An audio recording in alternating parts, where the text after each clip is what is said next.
Hello and welcome to Newsclick. The Special Investigative Team or SIT appointed by the Supreme Court to look into the role of Gujarat Chief Minister Narendra Modi in the anti-Muslim pogrom of 2002 in Gujarat had given Modi a clean chit.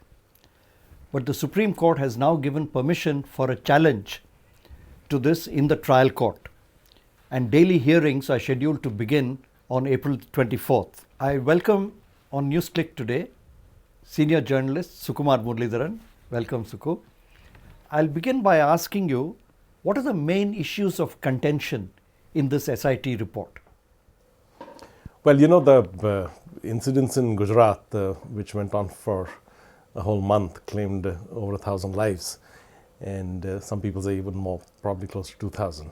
The official count is about 1,000, so that is serious in itself. So despite all these years that have passed, there's been no accountability established for that.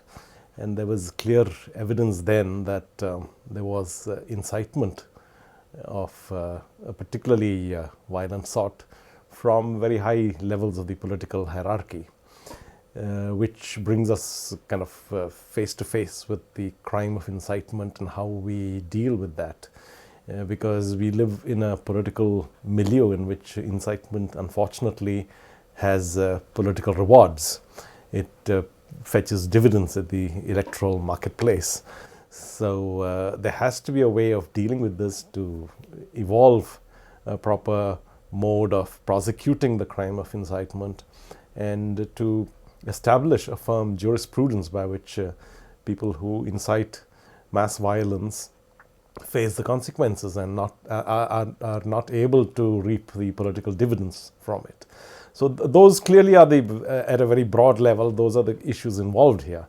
Now, more specifically, of course, the SIT is looking into issues of individual culpability of various ministers and the Chief Minister himself, and also at the whole manner in which the administrative machinery dealt with the challenge of that, of those few days, of that whole month, in fact, of a breakdown of law and order. Right.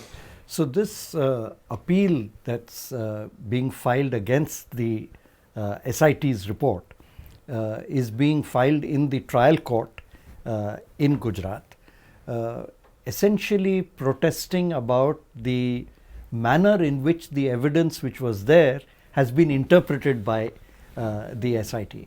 Could you speak to us about what are the main issues that are being highlighted in the appeal, or what do you think are going to come up during this appeal hearing? Well, the appeal is motivated by one person's loss, by Madam Zakia Jafri, whose husband, former Member of Parliament Ehsan Jafri, was killed in the first 2 days of the riots in Ahmedabad.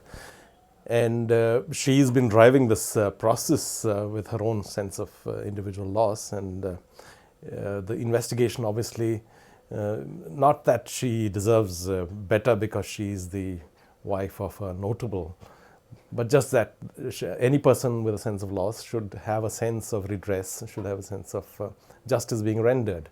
Now that was denied to her. So it's good that she's pressing this matter further and further ahead. And if you look at the sequence of events, you will find that the process of the law and the institutions of the law have been grossly insensitive to this need to be fair and to be seen to be fair. Because for one thing, the SIT itself was set up after long years of delay on the express orders of the Supreme Court. The SIT was set up with high hopes. It had a former head of the Central Bureau of Investigation as chief. But it failed to deliver results. And I'm not saying this simply because it failed to indict the Chief Minister. A lot of people would assume that's the case. I'm not saying that is necessarily the case, but the SIT failed to carry conviction because it denied Madam Jafri the process by which it had investigated and the results of that investigation, which shows that there was not even that effort to appear that it was playing by a fair set of rules. Some of the other cases that have come up in connection with the 2002 riots have resulted in some convictions. Maya Kodnani's conviction, for instance. The SIT investigation and this case is looking at the complicity or otherwise of the administration in these. Now, the way such investigations and even judicial processes involving them have gone on in the past, it seems to be extraordinarily difficult to establish a conspiracy by the administration, by political or civilian or police administration. Given that context and given what we know about what has happened in Gujarat, how do you see this future judicial proceedings taking place, and what do you think it is likely to throw up? Well, you know, in the case of Maya Kodnani, the Naroda Patia incident, there was eyewitness testimony which indicated that she was very much there and she was very much involved in inciting the crowds, and she might have had a personal role in the violence. Also, there was that very interesting sting operation carried out by a news magazine, in which Babu Bajrangi, who was a co-accused and has also been convicted, was caught on tape, basically boasting in fact that he was involved in bringing that horrible retribution upon the Muslims. So all that worked in favor of the prosecution, and the judge in fact made use of those transcripts of that sting operation and referred to them. Whether that was decisive or not is not clear, but at least it was referred to, it was taken on board. Similar things you can't expect in the case of somebody who directs a pogrom sitting at a safe distance. Now, the SIT, for instance, has taken into account the widely held belief that Mr. Narendra Modi had put two of his trusted ministers in the police control room during those days of the riots, the early phase of the riots, and that they might have been exerting some manner of pressure upon the police to do their bidding, which means to essentially not take action where it was warranted. But it does not infer from there that there was any undue pressure brought on the police. Now, that is a stretch, really a stretch of a leap of conjecture, which the SIT has to justify if it arrives at that conjecture, because invariably in these situations of mass violence, there is a presumption operating that if you're operating beyond normal assigned administrative roles, you have to account for it. Now, those ministers have not accounted for why they were present in the police control room at that time. And if I'm not mistaken, in this case, there are also now leaked transcripts available of police wireless communications, of telephone conversations, which show a lack of action, if not of direct complicity. Exactly. So, you know, in fact, the SIT transcript of the interrogation of Mr. Narendra Modi is available. It's been widely circulated over the internet. Now, one is not sure if this is a complete transcript or not, but it shows that essentially they were pitching softball questions at him and allowing him to get away with fairly evasive answers. Now, for instance, it is part of that transcript that he records not being informed about the Kar Sevaks movements to Ayodhya and back during that phase of agitation. Remember, the BJP had launched that agitation for reclaiming that spot of the Babri Masjid in Ayodhya at that time. Now, this is a fairly routine thing. Everybody knows, everybody who's familiar with the police procedures would know that these sort of things, when a lot of people are moving, even for an ordinary pilgrimage, would be kept informed. If people are going from Ahmedabad to Mount Abu for a pilgrimage in the peak pilgrimage season, for instance, the police would be keeping an eye out for how many are there and what mode of travel they are going by and so on. So these things are fairly well established police procedures. And after the burning of the Sabarmati Express in Godhra, now, of course, we have to also take note of the fact that there are serious doubts being raised about the whole prosecution of that case, about whether the inflammable fluid was thrown from outside or whether somebody inside poured it on the floor of the train and so on and so forth. And there's been no clear answer to this, and the judicial process also has not established what the real truth is. So after that incident, that's where the administrative machinery is really challenged and has to prove itself. Sure. And now here what we had is that the BJP called a band, the VHP called a band, and the BJP decided to support it. Now, the manner in which SIT poses the question to Modi is, were you aware that the band had been called? And Modi says he was busy with his administrative responsibilities and only came to know the following day. Now, this sort of thing would not normally pass any kind of, even a apprentice in police interrogation techniques would be told that this sort of interrogation will not pass muster. And following that, of course, Madam Jaffrey was denied the entire SIT transcripts. It was only on the Supreme Court's orders that she was finally given. Exactly. So there is a denial of justice and a denial of due redress and even a failure to seem to be doing justice. So all these amount to a gross admission of failure of the SIT.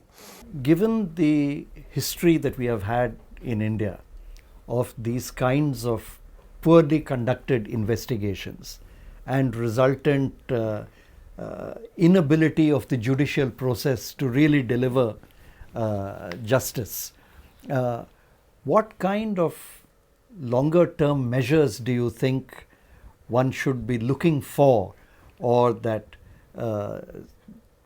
progressive political parties and civil society should be pressing for the future? Well, it's very important for us to deal with the crime of incitement. There are articles in the Indian Penal Code which define circumstances in which, I think Article 153A or something of that sort, which defines the circumstances in which crime of incitement is invoked, that section of law is invoked. Whoever on grounds of religion incites or commits acts of violence and so on. Now it's been very rarely used and there's no proper jurisprudence on this. Now if you look at Mr. Narendra Modi's conduct since he took over as Chief Minister of Gujarat, in fact from much before, from let's say the September 11, 2001 attacks in the US mainland, the terrorist attacks. From then on, he became the major spokesman of the BJP on terrorism matters, and he's appeared in TV studios. He's made statements to the effect that not all Muslims are terrorists, but all terrorists are Muslims, that sort of thing.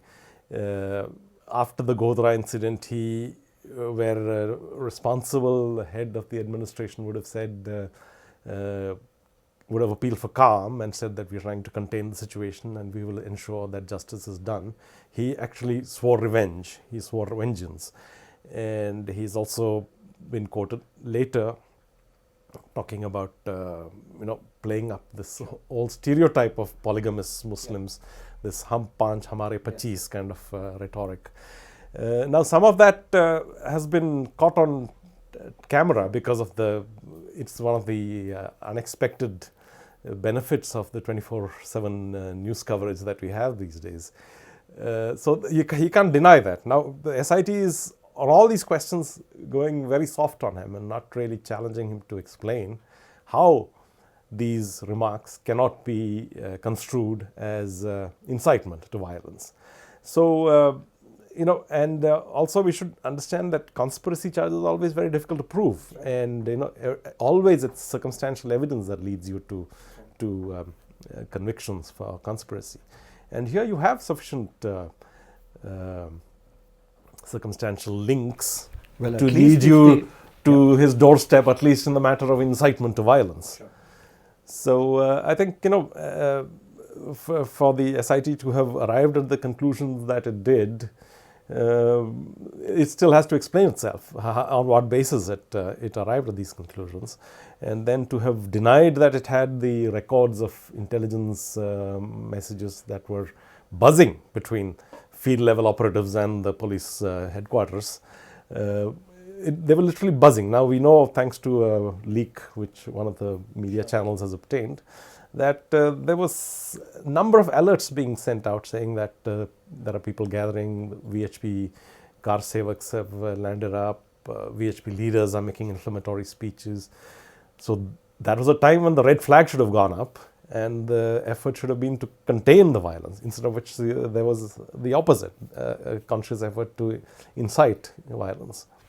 Moving away from the specificities of the SIT report, clearly on the eve of the elections next year, the outcome of this investigation, the appeals, the ongoing trials, is going to have some impact on this.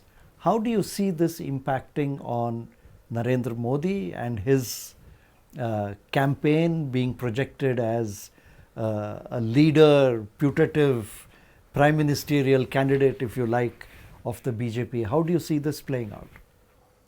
Well, the BJP and the particularly Narendra Modi loyalists, who are not just in the BJP, there are several outside the party also, have had their practiced routine in terms of dealing with that challenge, which is to say that a party which has still not done justice for the 1984 Holocaust of the Sikhs in the capital city has no business demanding accountability for actions of Narendra Modi in Sure, but the rest of India, who is holding those responsible for 1984 culpable, as well as Narendra Modi culpable for 2002, have a right to ask the question. Absolutely, yes, of course.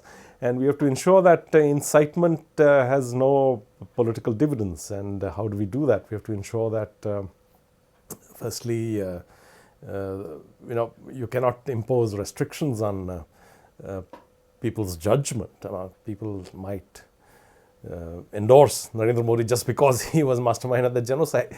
So these sort of things happen, but there has to be an administrative and judicial process by which accountability is established well in time, and in some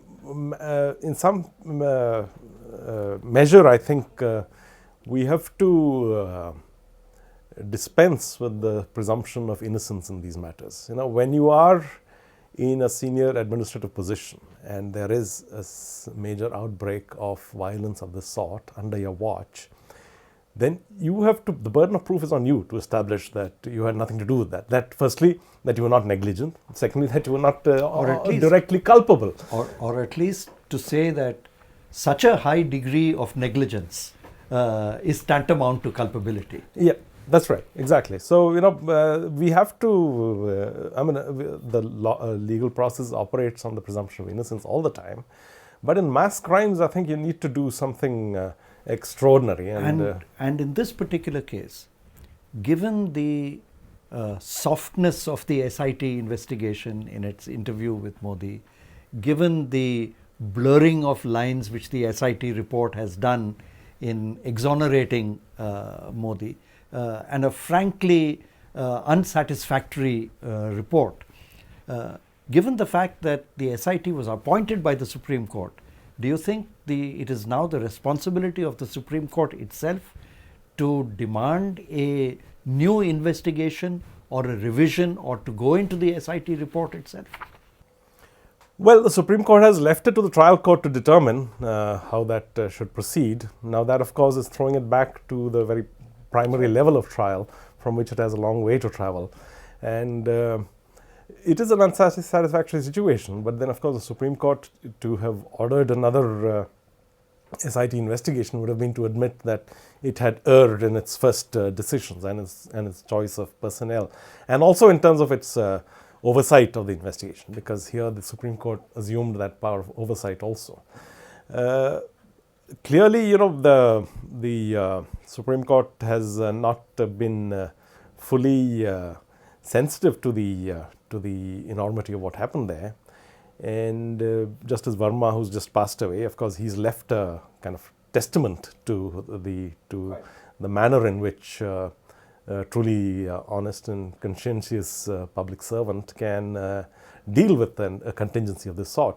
The entire record of the National Human Rights Commission, which he chaired in that period, offers a number of documents which indicate that the Gujarat government was seriously remiss And that should really be the basis on which the opinions, judicial opinions, should be formed. And if this amounts to, in some manner, presumption of innocence being dispensed with, I say that's not a serious miscarriage of justice, because the crimes that occurred in Gujarat in that 1 month were of sufficient enormity to warrant that, and to establish that the persons who were at the top of the administrative hierarchy have to establish their innocence. The burden of proof is on them. Thank you, Sukumar.